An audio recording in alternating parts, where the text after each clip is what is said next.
Let's create a budget. Let's get out of debt. Let's build wealth.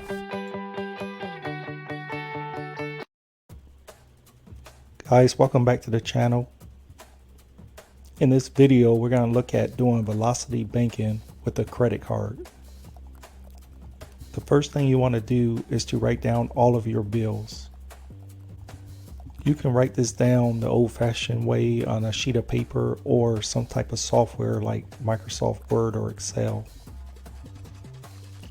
Once you have all of your bills written down, separate them into two columns.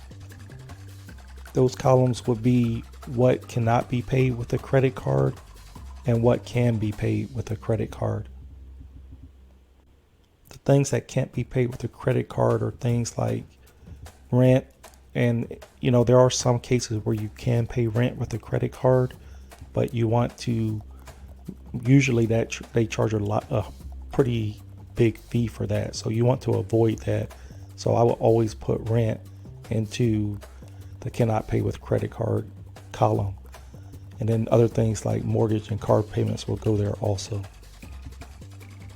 And the things that can't be paid, or the things that can be paid with credit card, is pretty much everything else, like utilities, most insurance payment, groceries, phone bills, entertainment, etc. Things like that will go into the other column. Once you have everything listed, just total up each side, and from there you will be ready to start velocity banking.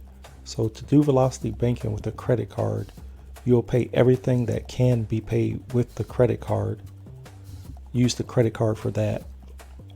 And then when the income comes into the household, you would keep the amount that could not be paid with credit card in the checking account. The rest of the income would then be put into the credit card. Now, the credit card, you want to make sure you pay this credit card off every month. And if the remaining amount that you put into the credit card pays the credit card off, and then you have some excess cash left over, that excess cash will be sent to your debt.